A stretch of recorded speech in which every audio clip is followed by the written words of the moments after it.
I never imagined that one reckless act of nepotism could shake an empire worth billions, but it happened right in front of me.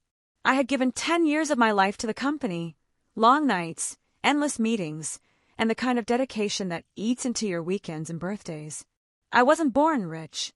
I built myself from nothing, brick by brick, believing that hard work would always be enough. Turns out it isn't. Not when the CEO's nephew walks in with a smug grin and a last name that opens every door. I still remember the morning it all started. The office smelled of burnt coffee and fresh ambition. I was leading a high-stakes project that involved a $14.2 billion investment stretched across 18 countries. We were building something massive, an international network of financial partnerships that could redefine global trade. Every number, every contract, every detail passed through my hands. I thought I was untouchable. But arrogance hides best behind loyalty. Then one Monday, the CEO called me in. His tone was cold, businesslike, too polished to be honest. He didn't even look me in the eyes. "You've done a great job, but we're bringing in someone new to lead the next phase," he said. I blinked, confused. Someone new? After everything I had done? That's when he mentioned his nephew, Ryan. Ryan had been around the office before, loud, lazy, always scrolling through his phone during meetings, acting like he knew more than the people who actually worked. He had no experience, no credentials, not even the patience to understand what the project was about. But he was family, and in this company, that was the only qualification that mattered. I tried to stay calm. I reminded myself that professionalism was my strength. But when Ryan showed up the next morning, sliding into my chair like it was made for him, calling me buddy, as if we were equals, something inside me cracked. He didn't even know how to access half the systems I had built. He laughed when I explained the complexities of our international holdings, saying, "Don't worry, man, I'll wing it." Wing it, on a $14.2 billion deal.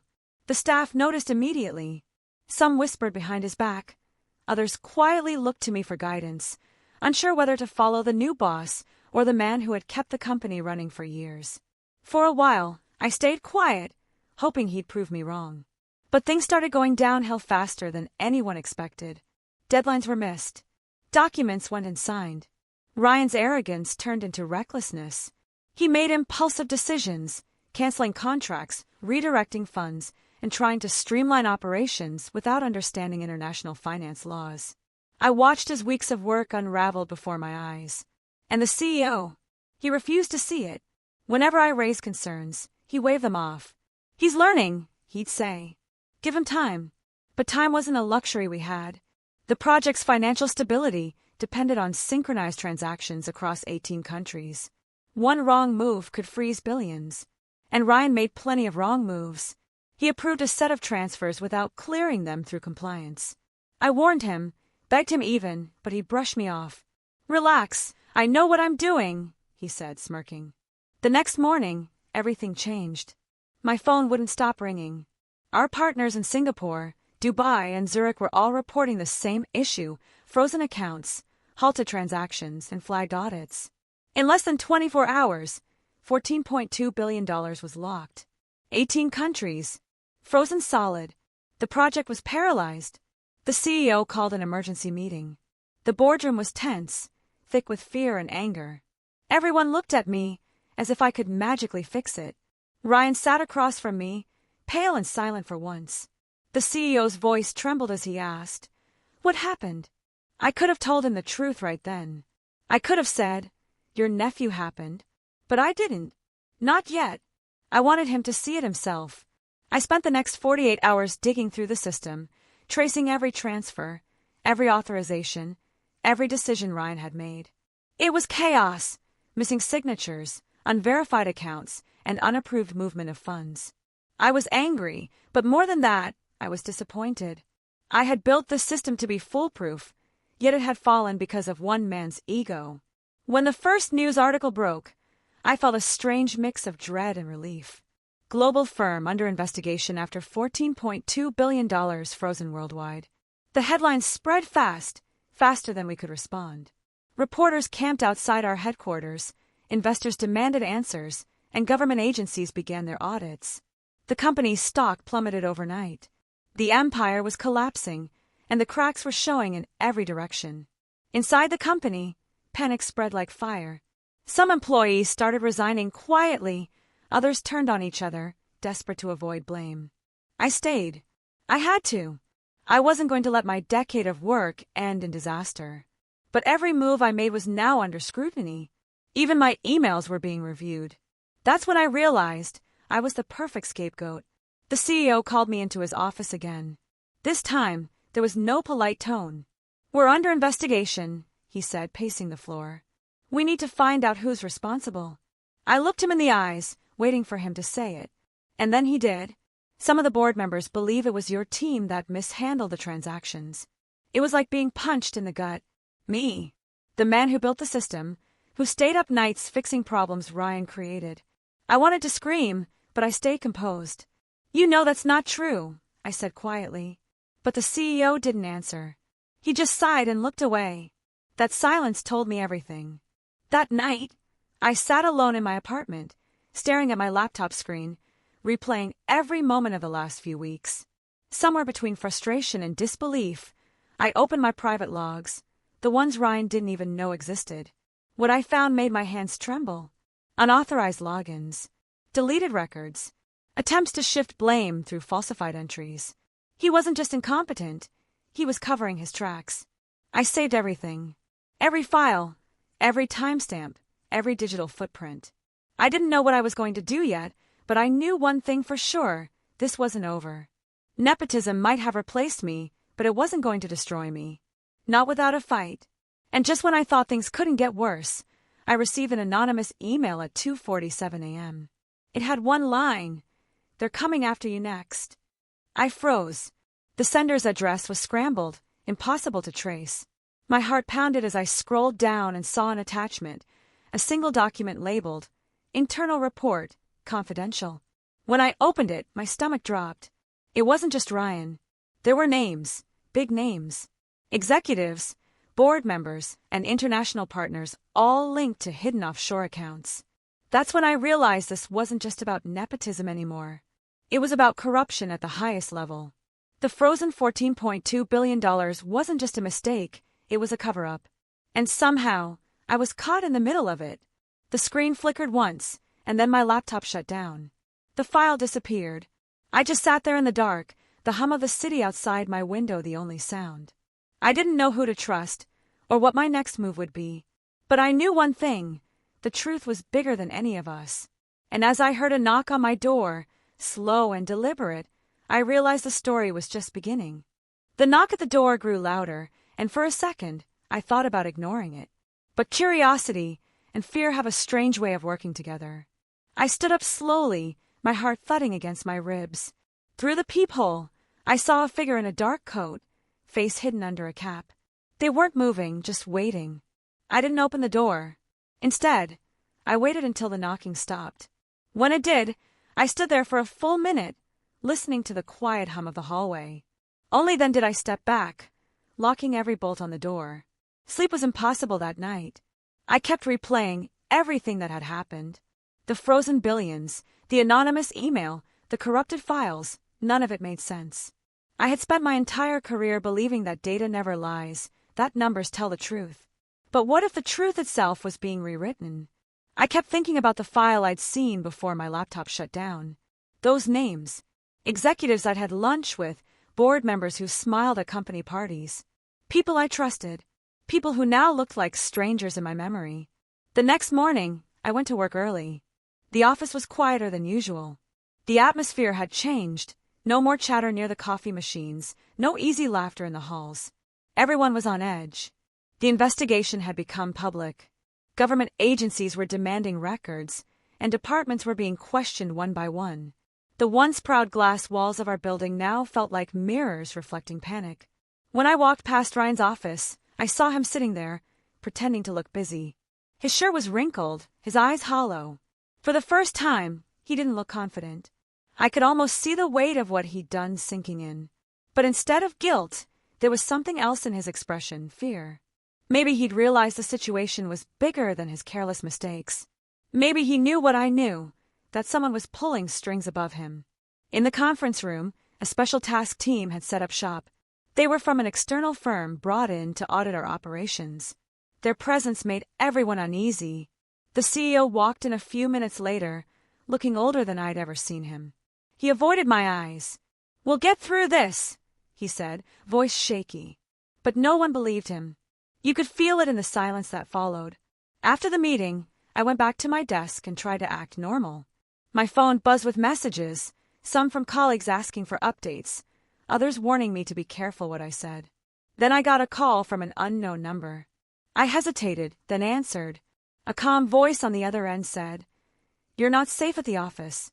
Check your email in 15 minutes. Don't use your work computer." Then they hung up. I stared at the screen, trying to decide whether to believe it or not. But something in that voice, the quiet urgency, made me take it seriously. 15 minutes later, I opened my personal email on my phone. There was a new message from a hidden address. It contained a series of screenshots, internal chats between executives and international partners, discussing asset diversions, frozen accounts, and legal containment. At the bottom was one chilling line. "He's starting to ask questions. Handle him before he talks." For a moment, my hands went cold. He's starting to ask questions. That meant me. I was being watched, maybe even set up. Everything suddenly made sense. The silent treatment from the CEO, the way people avoided my gaze, the whispers that stopped when I entered a room. They weren't just blaming me for the disaster, they were preparing to erase me from the story entirely. I packed up my laptop and left the office quietly. I didn't even tell anyone I was leaving. Outside, the city felt different, colder, sharper. The skyscrapers that once inspired me now looked like walls closing in. I walked for blocks without a destination, trying to think. Every instinct told me to disappear. But another part of me refused to run. I needed proof, solid proof that what I'd seen was real. I went to a cafe far from the business district, sat by the window, and opened my backup drive. I had copies of old financial records, project reports, and archived emails from years of work. As I went through them, small irregularities began to stand out, transactions that had been quietly adjusted, subsidiaries that existed only on paper, offshore accounts linked to shell corporations. The pattern wasn't random. It was deliberate, coordinated, and long-running. The frozen $14.2 billion wasn't just a financial accident. It was the tip of something much deeper. While I was scanning through the files, I noticed a familiar name pop up, Ryan's. He wasn't just a pawn. He'd been part of certain communications weeks before the collapse. His uncle, the CEO, had copied him on private correspondences about strategic fund reallocation. But what caught my eye was an encrypted document labeled Phase 2. It had been created the day before I was replaced. Whatever it contained was important enough to hide under layers of security. I tried opening it, but the file required a special authorization key. I didn't have it, but I knew someone who might. Clara, our IT security head. She was sharp, reliable, and one of the few people who had treated me with respect even after my demotion. I texted her, asking if we could meet. Her reply came almost instantly. Not at the office. Too risky. Meet me at the old archives tonight. The old archives were a storage facility we used years ago before moving to a digital system. It was quiet, rarely visited, and perfect for a private conversation. I arrived just after sunset. The place smelled of dust and forgotten paper. Clara was already there, laptop open, her face lit by the glow of the screen. She looked nervous. "You shouldn't have contacted me," she said softly. "I found something." I told her, explaining everything. Ryan, the files, the email, the document. She listened in silence, eyes narrowing as I spoke. Finally, she sighed and said, "I've been noticing strange activity, too. Someone's been accessing restricted servers, remotely. The logs don't match any authorized accounts." We worked side by side, trying to decrypt the Phase 2 file. Minutes turned into hours. The deeper we dug, the more complex it became. The encryption wasn't standard, it was custom-built. Whoever designed it knew how to hide information. Finally, after multiple attempts, the file opened. Inside was a list of projects and financial flows that connected dozens of shell companies across different nations. At the top of the document was the company's logo, and beneath it, a single sentence: strategic liquidation in event of investigation, transfer assets to dormant entities. Clara's face turned pale. "This isn't just bad accounting," she whispered. "This is intentional. They're planning to move everything before authorities can trace it." I nodded slowly, my stomach twisting. It was a strategy to protect the company's elite while everyone else took the fall. Before we could analyze further, the lights in the archive flickered. We froze. A car engine hummed faintly outside. Clara shut the laptop, and we ducked behind a shelf. Through the narrow slits of the blinds, I saw two silhouettes standing near the entrance, speaking quietly. One of them held a phone that glowed in the dark. "Someone followed us," Clara whispered. My pulse quickened. I could hear footsteps approaching the door. For a moment, everything went still. Then, the sound of a key turning in the lock echoed through the room. We held our breath as the door creaked open. The figures stepped inside, their shadows stretching across the floor. And in that instant, I realized whatever secret I had uncovered was no longer just a corporate scandal. It was something far more dangerous, something people were willing to silence. At any cost. The sound of footsteps grew closer, soft but deliberate. I could hear the quiet shuffle of papers as the two figures moved through the archive. Clara and I crouched behind an old filing cabinet, barely breathing. One of them spoke, a calm, steady voice. "Check the back. Make sure it's empty." His tone wasn't angry, just cold, methodical, like someone used to giving orders. I looked at Clara. Her hands were shaking as she clutched her laptop. When the footsteps moved toward the far end of the room, I took a chance and whispered, "We need to get out." She nodded. We moved slowly, staying low, and slipped behind a stack of boxes near the side exit. The door was only a few feet away, but it might as well have been a mile. Every step felt like walking through a minefield. Then, just as we reached for the handle, something metallic clattered on the other side of the room. The sound distracted them long enough for us to push open the door and run. The night air hit us like a shock. We didn't stop running until we reached Clara's car parked a few blocks away. She started the engine, and we drove in silence, our minds racing. When we were finally far enough, I turned to her. "Do you think they know who we are?" She didn't answer right away. "They will soon," she said quietly. We found a small motel on the outskirts of the city, the kind of place that didn't ask questions. Inside, the flickering light and peeling wallpaper made everything feel even more unreal. Clara plugged in her laptop and started checking for any signs of tracking or intrusion. "They might have compromised your systems," she said. "We need to work offline from now on." I nodded, pacing the room. The document we found, the Phase 2 plan, kept replaying in my mind. Strategic liquidation, hidden shell companies, asset transfers. It was a web of corruption that reached far beyond what I'd imagined. But one question kept haunting me. Who was really behind it? The CEO? The board? Or someone else entirely?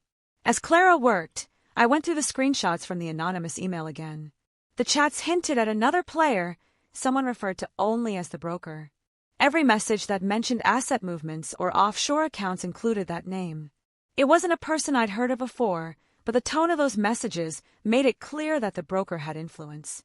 Whoever they were, they operated above the company, maybe even above the CEO himself. The next morning, we split up. Clara went to gather more data from secure backups she'd hidden years ago, and I decided to confront someone who might know more, Daniel, one of the senior analysts who used to report directly to me. He had left the company right after the financial freeze, quietly, without notice. That alone made him suspicious. I found him living in a small apartment across town, looking thinner and more anxious than I remembered. At first, he refused to talk. "I don't want to be involved in this," he said, his eyes darting toward the window. But when I mentioned the broker, his expression changed. He closed the curtains and sat down heavily. "You shouldn't say that name," he whispered. "That's not a person, it's a network. They move money between corporations, governments, and private investors. No borders, no accountability. Your company just got caught in one of their operations." His words sent chills down my spine. "So the $14.20 billion, he nodded. "It wasn't just company funds. It included assets belonging to clients who didn't want anyone to know they existed. When those accounts got frozen, a lot of powerful people lost access to their money. That explained the panic, the cover-ups, and the fear in Ryan's eyes. It also explained why someone might want to silence anyone digging too deep. I asked Daniel if he had proof. He hesitated, then reached under his table and pulled out a small hard drive. "This is partial logs," he said. "Enough to show what's happening. But once you open it, there's no going back." I took the drive, thanked him, and left. As I stepped out of his building, I noticed a black car parked across the street. The windows were tinted, and the engine was running. I didn't wait to find out who was inside. I walked quickly to the next block and disappeared into a crowd. Later, in the motel room, I connected the drive to Clara's laptop. The files were encrypted, but she managed to access some of them. What we found made everything worse. The Phase 2 operation wasn't isolated to our company. It was part of a much larger chain involving multiple corporations across different countries, each one serving as a link in the same financial network. The documents listed connections between corporate accounts, offshore entities, and political figures. Some of the names were shocking. Clara leaned back, rubbing her temples. If this leaks, it won't just destroy the company. It could trigger an international scandal. I looked at the screen, at the endless stream of numbers and coded transactions. "Maybe that's why they're desperate," I said. "They can't afford exposure." But before we could discuss further, her laptop pinged. A new message appeared on the screen, even though we were offline. It was from an unknown source, and it said, "You have something that doesn't belong to you. Stop now." We stared at it, stunned. Clara checked the system. No Wi-Fi, no Bluetooth, no active connections. "That shouldn't be possible," she whispered. "They must have planted something earlier, some kind of remote access." She started typing furiously, trying to trace it, but the message vanished. The tension between us grew as the hours passed. We were exhausted, paranoid, unsure who to trust. Every noise outside made us jump. I thought about calling the authorities, but the evidence was too sensitive. If the wrong person saw it, it could disappear before anyone took it seriously. And besides, who could I even trust with something this big? That night, Clara fell asleep at her desk, the glow of the laptop casting soft light on her face. I sat by the window, staring at the empty parking lot outside. My thoughts drifted to the people still inside the company, those who didn't know what was really happening. Ryan, for all his arrogance, was probably just another pawn. The CEO, too, might have been trapped by forces he couldn't control. It made me wonder how far up this corruption went. Around 3 a.m., I noticed movement outside. A figure stood near a street light, half in shadow, facing the motel. I couldn't see the face, but I knew they were watching. I quietly woke Clara and pointed. She shut the laptop instantly, her expression tense. We packed our things in silence and slipped out through the back door. As we drove away, I looked back one last time. The figure was still there, standing perfectly still, watching our car disappear into the night. The road ahead was empty, the city lights fading behind us. Neither of us spoke. We both knew we were in deep now, too deep to turn back.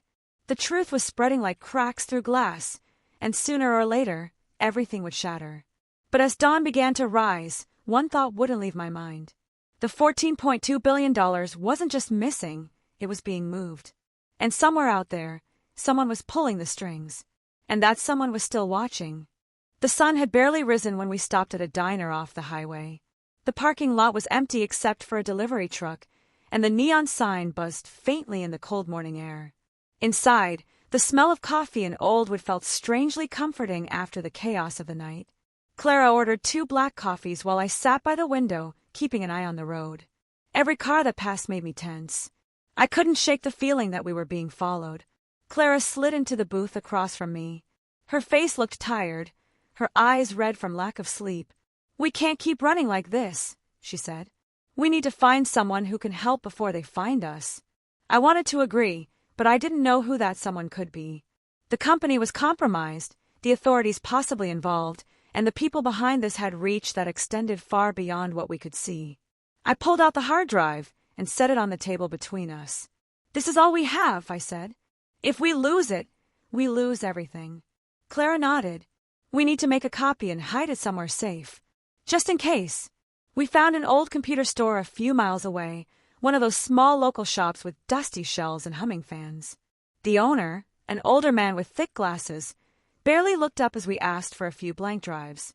Clara worked quietly, copying files and encrypting backups while I kept watch near the entrance. Every minute felt heavy. When she was done, we left one copy hidden under a false panel behind a shelf, along with a note that only she could decode.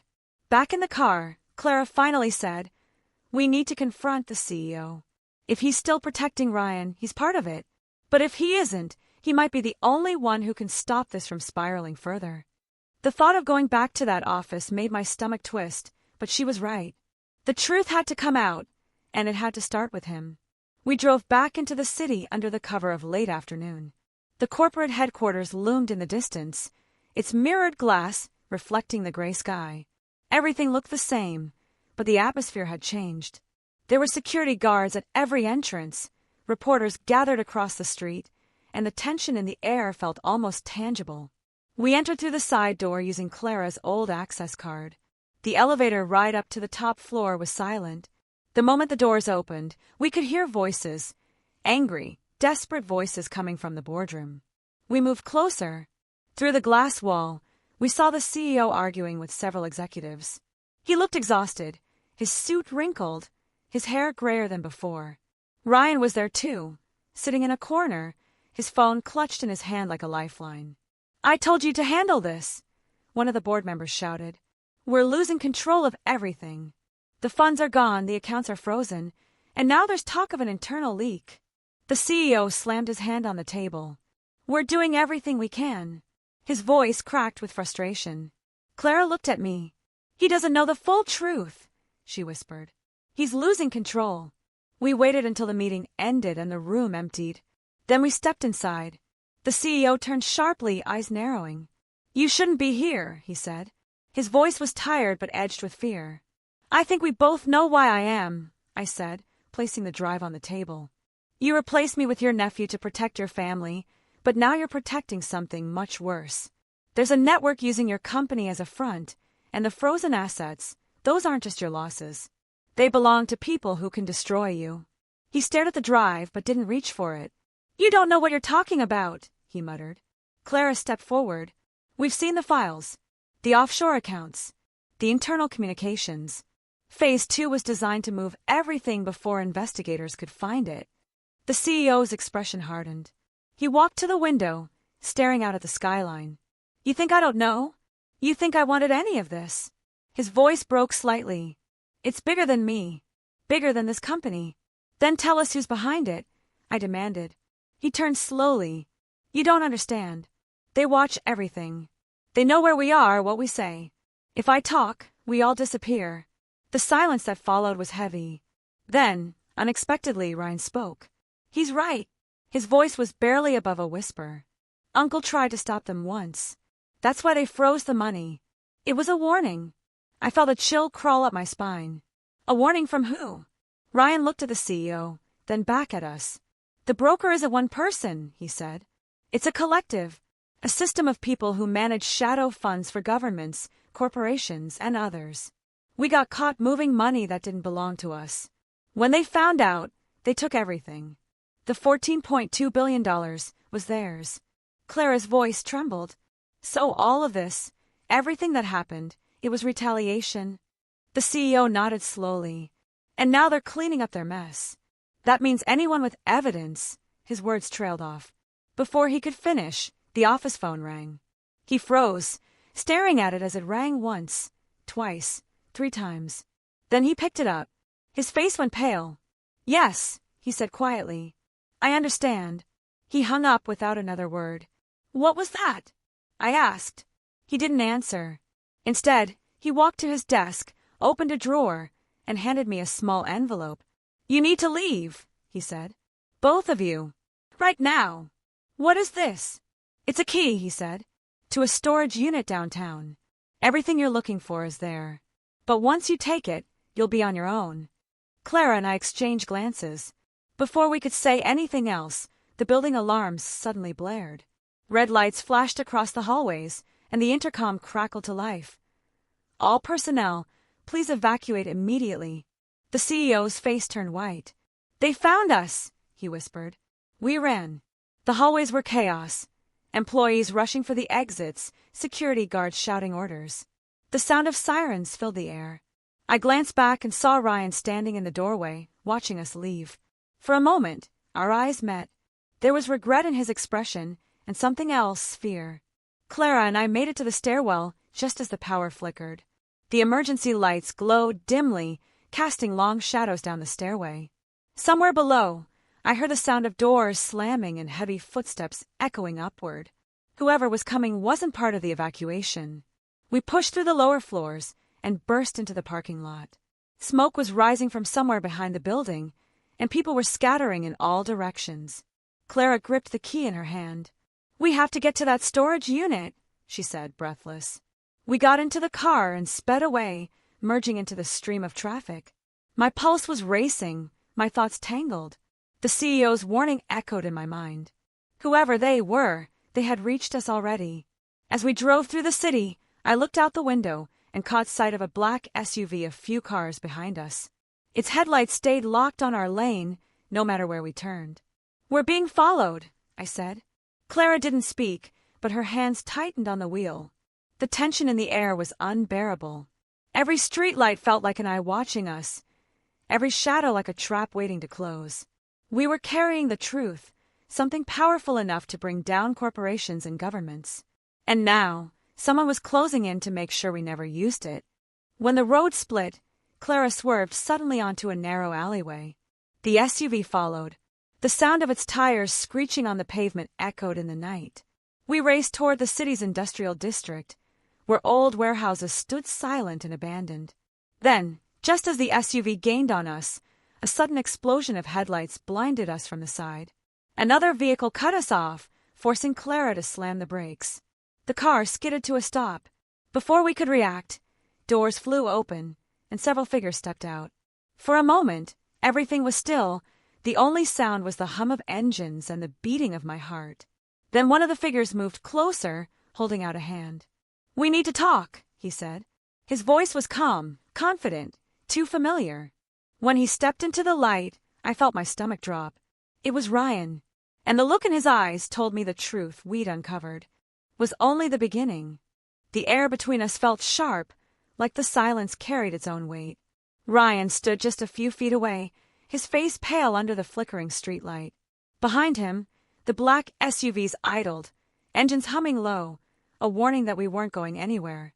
Clara gripped the steering wheel tightly, her knuckles white. I could feel her pulse in the quiet. It matched mine, fast and unsteady. "What are you doing here?" I asked, my voice barely steady. Ryan took a slow step forward.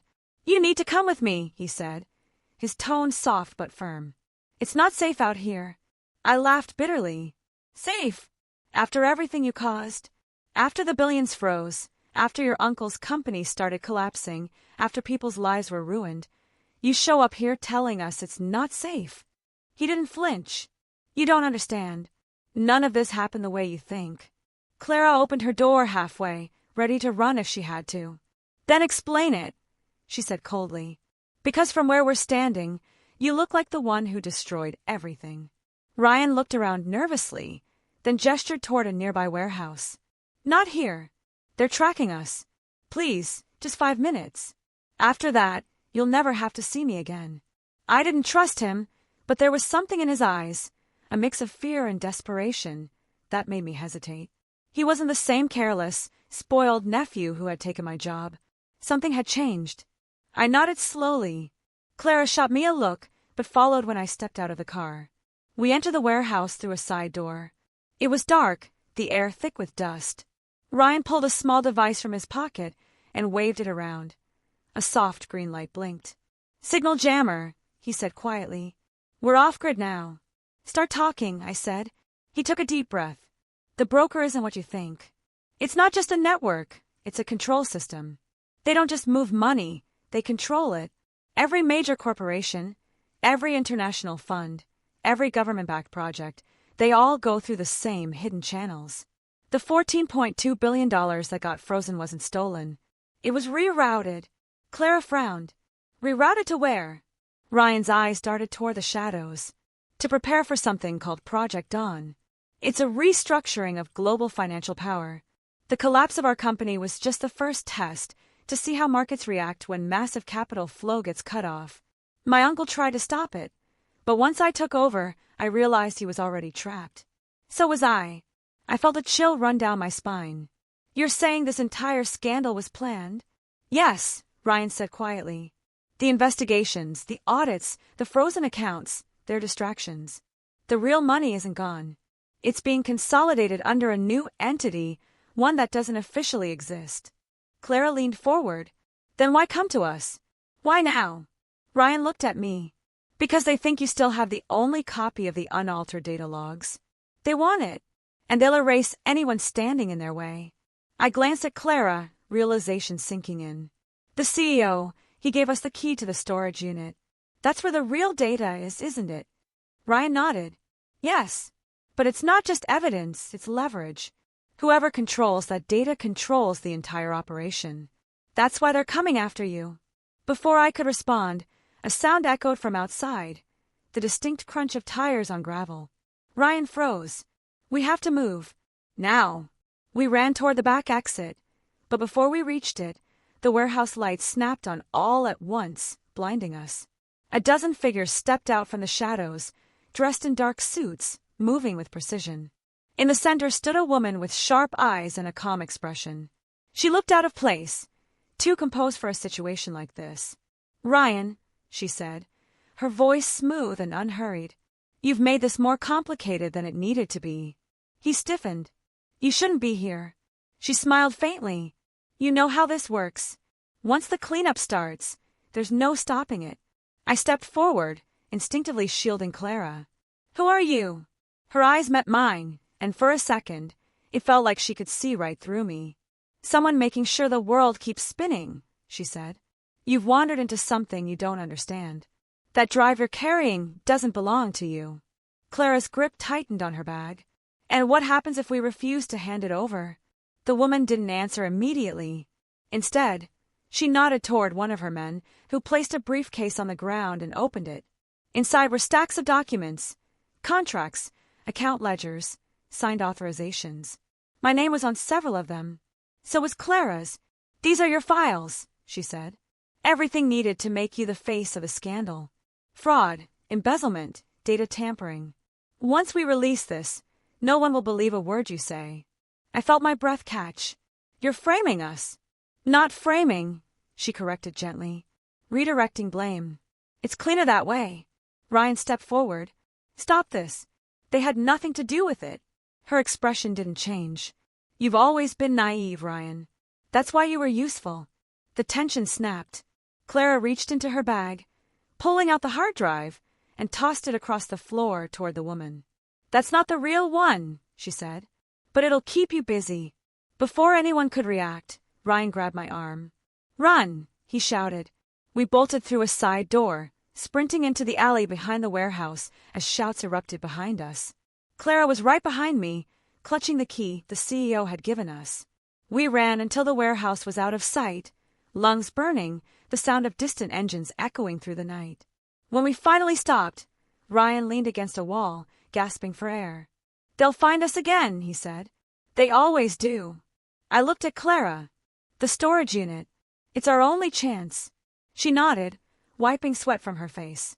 If what's in there is as powerful as you say, it's the only thing that can expose them. Ryan hesitated. You don't understand. That data isn't just evidence. It's the access key to Project Dawn. Whoever unlocks, it gains control of the entire hidden network. If you take it, you become their new target. You'll inherit everything they're protecting. For a moment, none of us spoke. The city around us buzzed faintly in the distance, unaware of a storm quietly brewing beneath its surface. The weight of what he said settled like a shadow. Clara finally broke the silence. Then we need to decide. Are we trying to expose them, or are we going to take control before they do? Ryan looked up, eyes dark and uncertain. Either choice ends the same way, he said softly. Once you touch that data, there's no going back. Somewhere far behind us, sirens began to wail, growing louder with each passing second. I glanced at the key in Clara's hand, feeling its cold metal press against her palm like a final warning.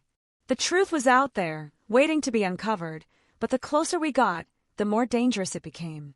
And as the night closed in around us, I realized this wasn't just about corruption or greed anymore. It was about power, power that could rewrite everything we thought we knew about money, control, and who really ran the world. And now, that power was within our reach. We reached the storage unit just before dawn. The cold air stung my face as I turned the key and pushed the metal door upward. It creaked loudly, echoing in the empty lot. Inside was nothing more than a single steel table with a laptop, a power cord, and a folder marked with the company's old logo. For a moment, the silence felt heavier than the night itself. Clara stepped forward slowly, her hand trembling as she brushed the dust off the folder. "This is it," she whispered. Ryan stood near the entrance, scanning the horizon nervously. "Once we open that laptop, everything changes," he said. "There's no undoing it." I plugged the laptop into the wall and pressed the power button. The screen flickered, then lit up with the company's seal. My name appeared in the corner, my old credentials, still active. I hesitated before typing the password I had once used every morning. To my surprise, it worked. Files began loading. Massive data logs, account trails, encrypted reports. The screen filled with numbers and locations, country codes flashing one after another. It was everything the CEO had hidden. Trillions in digital assets moved through invisible networks, crossing borders, routed through shell corporations, all leading back to one name, Project Dawn. Clara leaned over my shoulder. "This is unbelievable," she murmured. "It's proof of everything." Ryan shook his head. "It's not just proof. Look at the routing chains. Each transfer is connected to a fail-safe. If someone tries to expose this publicly, the system freezes again, but this time permanently." I looked up at him. "So how do we stop it?" He swallowed hard. "You can't stop it. You can only choose who controls it." The realization hit me like a blow. The system wasn't designed to be destroyed. It was built to shift power from one group to another. The person with the master access key could redirect the $14.2 billion, unfreeze the accounts, and decide where it all went. That person could either bring down the empire or become it. Clara turned to me. "We can leak it to the press," she said quickly. "Let the world see what's been happening." Ryan shook his head again. "They'll shut it down before it spreads. And once it's out, every regulator, every government, every corporation involved will bury it deeper. The truth will vanish again." I stared at the glowing screen, the weight of every decision pressing down at once. The CEO had trusted me with this, and now I understood why. He hadn't been protecting money. He'd been protecting balance. The system had been too powerful to expose, and too dangerous to let anyone control. Suddenly, the laptop beeped. A message flashed across the screen. "Remote access request detected." Ryan's face drained of color. "They found us." Clara reached for the drive. "Unplug it!" Before I could react, the screen went black, then filled with a single line of text. "You were never supposed to see this." Then another appeared. "But maybe you were meant to." The message began rewriting itself, as if someone on the other side was watching us in real time. Then, a voice came through the speakers. A voice I hadn't heard in months. "Step away from the laptop," it said calmly. It was the CEO. I froze. "You're alive." A pause. Then, "Alive enough. You've gone too far, but maybe that's what I wanted. You've seen how deep it goes now. You know why I had to let it happen." Ryan's eyes widened. "You were part of this." The CEO sighed. "Part of it, yes, but not in control. The system was bigger than all of us. When I realized what the broker really was, it was already too late. I created a backup key and left it with you, hoping you'd figure it out when the time came." Clara stepped closer to the mic. "What do you want us to do?" He didn't answer right away. Then his tone softened. "Finish what I couldn't. But understand this. Once you unlock the full system, every major account linked to Project Dawn will reset. Billions will move, and governments will take notice. You'll expose everything, but you'll also destroy everything tied to it, including yourselves." The connection crackled, then went silent. Ryan stared at me. "If you do this, there's no going back." Clara met my eyes. "But if we don't, they win." I took a deep breath, my hand hovering over the keyboard. My heart pounded. Everything I'd worked for, everything I'd lost, it all led here. I typed the final command and hit enter. For a few seconds, nothing happened. Then the laptop whirred to life, screens flickering as data streamed faster than I could read. The frozen accounts began releasing, redirecting funds into thousands of microtransfers. Global banks lit up with alerts. In an instant, $14.2 billion started flowing again, but not into the hands of the corrupt networks. It was being distributed to public welfare funds, disaster relief programs, and small business recovery accounts across 18 countries. Clara gasped. You changed the routing path. I nodded. If power can't be trusted, maybe it shouldn't belong to anyone. Ryan stepped back, disbelief etched on his face. You just rewired the entire system. But before any of us could speak again, the laptop flashed one more time. A new message appeared. Balance restored. Source realigned. Then the entire system wiped itself clean. Every file, every log gone. The warehouse lights outside suddenly flicked on. Black vehicles surrounded the lot again, headlights cutting through the mist. The woman from before stepped out, calm as ever, a faint smile on her face. You did it, she said. Did you really think you could destroy it? Clara held her ground. We didn't destroy it. We made it free. The woman tilted her head. You don't understand. That was always the plan. Her words hung in the air like a blade. Project Dawn, she continued, was never about control. It was about evolution. The system needed to adapt, to find those who could manage balance instead of chaos. You just proved yourselves. Ryan's face fell. So this was all a test? She smiled faintly. A transfer of power, you could say. The network doesn't die, it simply changes hands. The engines roared, and for a moment I thought we were finished. But instead of arresting us, the vehicles turned and drove away, leaving us standing there in stunned silence. Clara looked at me. So what happens now? I stared at the dark laptop screen. I don't know, I said quietly. Maybe this was never about saving or destroying. Maybe it was about proving that power doesn't belong to the ones born into it, but to the ones who understand what to do with it. Ryan exhaled shakily. Then what are we now? I looked at him, the sunrise breaking through the clouds behind us. The beginning of something new, I said. In the distance, the first morning light hit the horizon, painting the world in gold. The air felt lighter, yet uncertain, like we had won a battle that hadn't truly ended. And as the wind rustled through the empty lot, I couldn't shake the feeling that someone, somewhere, was still watching. Because even though we thought we had broken the system, the truth was simple. Systems don't collapse. They just find new hands to shape them. The sun climbed higher as we stood in silence, watching the light spill across the quiet lot. For the first time in what felt like forever, there was no noise, no sirens, no phone alerts, no echo of running footsteps. Just stillness. The storm that had surrounded us for months had finally passed, leaving only questions behind. Clara sat on the edge of the concrete ramp, staring at the ground, while Ryan leaned against the wall, his face pale but calm. What now? She finally asked. Her voice was soft, tired, as if the weight of everything had finally caught up with her. I didn't have an answer right away. I looked at the laptop, its screen now black, wiped clean, the faint hum of the fan fading into silence. We walk away, I said finally. It's over. But I wasn't sure I believed that. Not completely. Something about the woman's last words lingered in my mind. The idea that the system didn't die, it simply found new hands. Maybe she was right. Maybe I hadn't destroyed anything. Maybe I had only shifted the balance, turned power into something that couldn't be contained by greed or hierarchy anymore. Ryan sighed and rubbed his temples. You realize they'll rewrite this, right? The media will make up their own version. They'll say it was a cyber attack or a system glitch. No one will ever know what really happened. Maybe that's for the best, I said quietly. People don't need to know every detail. What matters is that the money's where it should be now. It's helping people again. Clara nodded faintly. $14 billion spread across the world. Relief funds, hospitals, schools. It's more good than any one company ever did. Ryan gave a small laugh, dry and disbelieving. And we did it by accident. I smiled slightly. No, not by accident. By choice.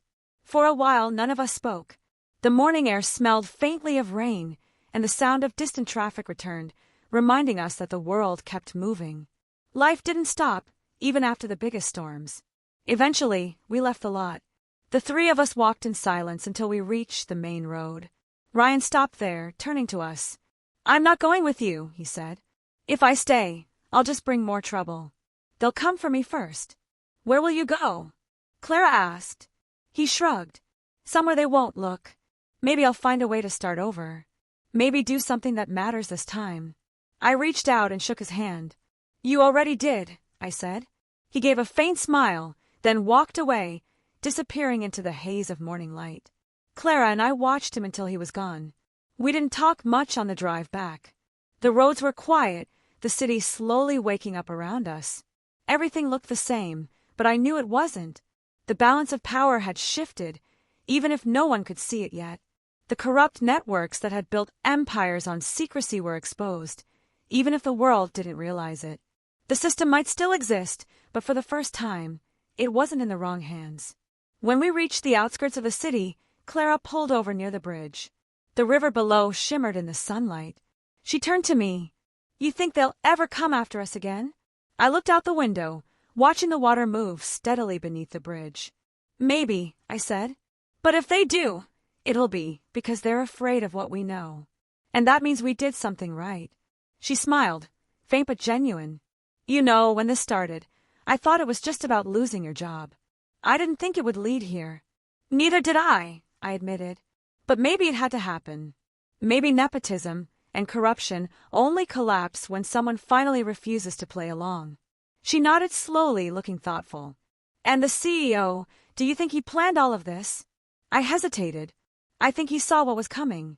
He couldn't fight it directly, so he gave the key to someone who still had something to lose. Someone who'd fight because they had no power left. That's what made it work.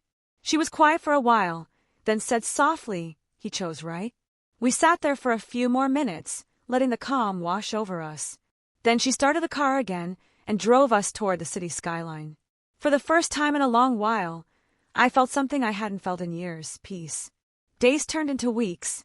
The news channels buzzed with stories about mysterious fund redistributions, frozen accounts suddenly restored, and global markets stabilizing overnight. No one could explain how or why it happened. Governments issued statements about technical errors, and companies claimed automated recovery protocols. But beneath all that noise, I knew the truth. Somewhere in the invisible web of systems, the traces of what we did still existed. Hidden, quiet, but real. Clara went back to her life, finally free from the constant fear. She opened her own small firm, one focused on ethical consulting and transparency. I helped her for a while, but eventually I drifted away. There were still things I needed to understand, about what the CEO said, about the system that supposedly didn't die. One evening, months later, I received a small package in the mail. No return address. Inside was a single USB drive and a note that simply read, "Balance is temporary. Keep it steady." My heart skipped. I knew that handwriting. It was the CEO's. I plugged the drive into my computer. It contained no files, no code, just a single encrypted message. I didn't try to open it. Maybe it wasn't meant to be opened yet. Maybe it was just a reminder that the story wasn't truly over. That night, I stood by my apartment window, looking at the city lights flickering in the distance. Somewhere out there, the remnants of the system still pulsed, quiet but alive. Money moved, data shifted, and invisible decisions shaped the world in ways most people would never see. But for the first time, I felt okay with that. Because I had learned something that day, the collapse of corruption doesn't happen all at once. It starts small, with one person who refuses to accept the unfairness, who decides that power without purpose isn't worth keeping. And when that happens, the system doesn't collapse completely, it evolves. Maybe I had become part of that evolution. Not as a hero, not as a savior, but as someone who saw both sides of power and chose to walk the thin line between them. As the city below hummed with quiet life, I thought about all the people unknowingly touched by what we had done. The families who received aid, the workers who got their salaries restored, the hospitals that suddenly found their funding doubled. They would never know our names, and that was okay. The world didn't need more heroes, it needed balance. And maybe that's what we left behind. The next morning, I deleted the encrypted message and tossed the USB into the river. Some things were better left to fade. As it sank beneath the water, I felt a strange peace, as if the last piece of a story had finally settled. The $14.2 billion was gone from the hands of the powerful and scattered where it belonged. The company had dissolved, the CEO disappeared again, and the system had changed shape. But for once, it felt like the right kind of change. Clara and I never spoke about it again. Sometimes, I'd get a message from her, a photo of a school opening in one of the countries where the funds had been sent, or a hospital built from what used to be frozen assets. Each message felt like a quiet reminder. Even in a world built on greed, good could still find its way through. And though the story had ended, I knew the lesson wouldn't fade. Nepotism, corruption, power, they all rise and fall. But what keeps the world from collapsing is the choice people make when no one is watching. That's how balance survives. Not through systems or secrets, but through the rare, stubborn few who still believe in doing what's right, no matter the cost.